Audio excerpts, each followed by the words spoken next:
So previously we talked about the pension and the 457. Now we're going to cover the basics of Social Security.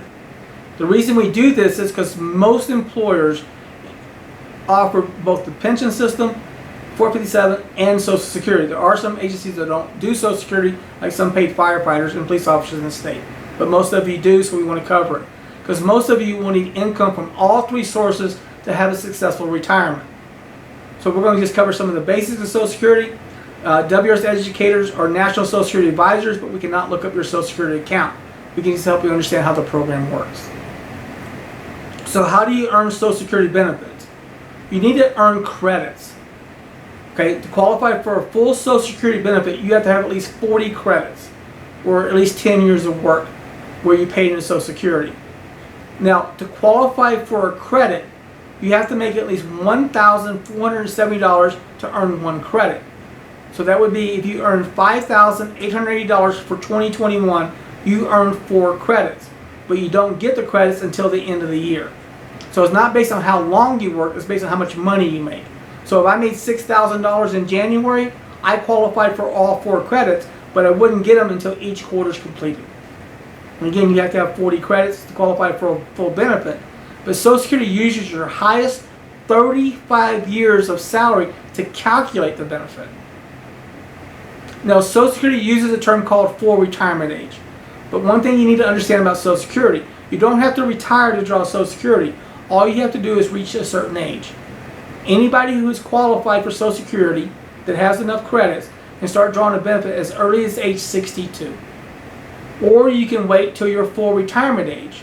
Your full retirement age is based on the specific year that you were born. Anybody born 1960 or later, your full Social Security age is 67. Anybody born before 1959 or earlier than that is based on that year. Like I was born in 1959, mine's 6 years and 10 months. So let's say your full retirement age is age 66. If you draw the benefit at 62, you are going to receive a penalty for the rest of your life. And the penalty is about 5% for each year, or about 25% in this case. Now, if you wait to draw the benefit past your full retirement age, Social Security will entice you by offering you 8% more each year you wait past your full retirement age up until age 70. So if you take it early, there's a penalty. If you take it on time, there's no penalty. But if you wait past it, you do receive more. So the question we normally get is, when does it make sense to draw your Social Security benefit? Is it better to draw it early, on time, or late? There's no correct answer. But if you draw your benefit early, or on time, or late, you will receive the exact same amount of money once you reach the specific age. It's called a break-even age. And all of us have a different break-even age. So if I take my benefit at 62 versus 70, of course I'm going to receive less money, but I'm going to receive it for a longer time period. So you have to kind of figure out how much money would you receive over that 8-year period. And then you would divide the amount that you received by the extra amount you would have got at 70. It would tell you how long you'd have to live. In this scenario, if I take it at 62 or 70, if I live to 82 and a half, I will make the exact same amount of money.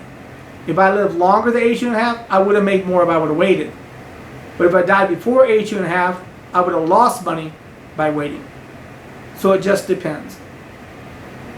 Now, you can still work and draw Social Security.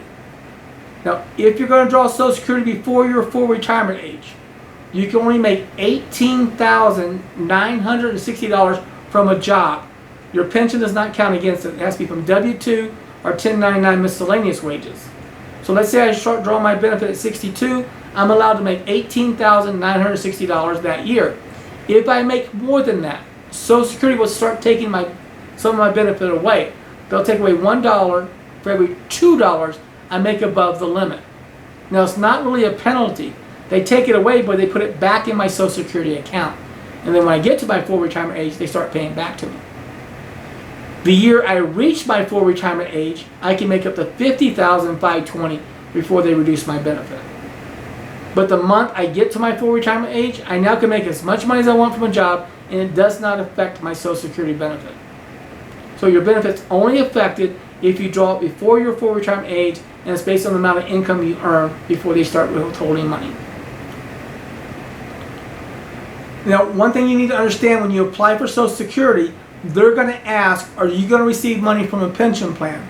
There are two separate types of pension plans. There's a covered plan and a non-covered plan. For most employees in the state of Wyoming, you're under a covered plan. Well, that means you pay into a pension and you pay into Social Security. One does not offset the other. A non-covered plan means you work for an employer that does not pay into Social Security. Like some of the paid firefighters and police officers in the state. One I like to use as an example is if you work for the state of Colorado. They have a thing called Colorado PARA. It's their retirement. They don't pay into Social Security. So anything they receive from PARA will reduce their Social Security if they paid in some other time. So here it's a covered plan. One does not offset the other. So next is how to apply for Social Security benefits. There's a couple ways. The easiest way is to just go to their website and apply online. But you have to have a My Social Security account established, and we'll talk about that. Or you can call and make an appointment. As of right now, they're only making virtual appointments. They're not doing in-persons yet. So when you retire from the retirement system, we pay your pension or your benefit the last working day of each month. With Social Security, they pay once a month, but they pay based on the day of the month that you were born. So let's say I want to start my benefit January 1st. I will not receive a benefit in January. My first benefit will be 1 month in arrears for Social Security. So if I was born between the 1st and the 10th of the month, I would receive my benefit the second Wednesday of each month. If you're born between the 11th and 20th of the month, you receive your benefit the 3rd Wednesday, and 21st to 31st, you receive it the 4th Wednesday. But again, it's always 1 month in arrears. So if I start my benefit in January, I won't get paid until February, and I have to live the whole month of January to get my benefit in February. So who else can get benefits? If you start drawing your Social Security benefit, and you have a legal child under the age of 18 or 19 still in high school, and they're not married, they can receive a benefit as well as you receiving a benefit. Or if you have a child that's not married that was disabled before the age of 22. Also, if you start receiving a benefit and you have a spouse, or if you're married and you've been married for at least 1 year, your spouse can receive a benefit as well, as long as they are Social Security eligible. Now, the way the spousal benefit works is if you start receiving your benefit and you're married for at least 1 year and your spouse wants to apply for a Social Security benefit, they can receive 100% of their own benefit or 50% of what your benefit would have been at your full retirement age. Now, if they receive the benefit early, there is a penalty. The spousal benefit does not affect the worker's benefit. So here's an example. Let's say at age 66, you would get a certain amount of money.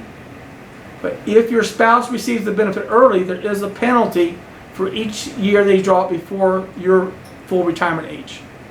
But remember, if you wait to draw your benefit, you get 8% more each year you wait. But the spousal benefit is always based on what the full retirement age benefit would be. So if I decide to wait till 70, my spouse could not draw a spousal benefit until I apply. And they would get 50% of what the highest benefit would be at my full retirement age, not what I would receive at age 70. Who else can get a benefit? If you're currently divorced and you were married to your ex-spouse for at least 10 years or longer, and during that 10-year period they paid into Social Security, what would happen is the ex-spouse could draw their own benefit, or they could draw 50% of the ex-spouse. It doesn't affect the ex-spouse. The ex-spouse is not notified, but let's say my benefit's $2,000, my ex-spouse benefit's $750. She could contact Social Security and say, I want to draw off the ex-spouse, and they would bump hers up to equal half of mine.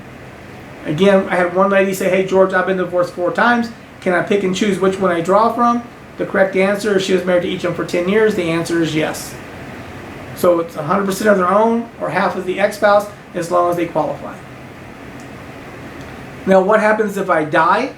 If I die before I start drawing a Social Security benefit and I have a child again under the age 18 or 19 still in high school and they're not married, the child can receive a benefit up until that age.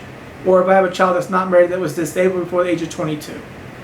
Also, if I was married when I passed away, my spouse could get 100% of what I'm getting if she's drawing a benefit.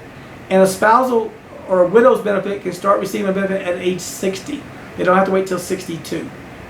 But remember we talked about those earning limits. If you draw early, that applies for a widow's or widow's benefit as well. Now, to apply for Social Security online, you have to have a My Social Security account.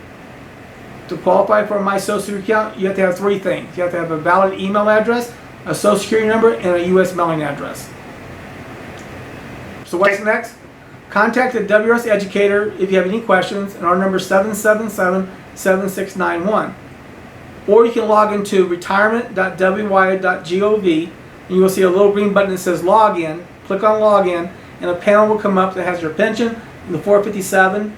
And again, make sure your beneficiaries are listed on your account, because if you pass away, any money in your 457 will go to the beneficiaries.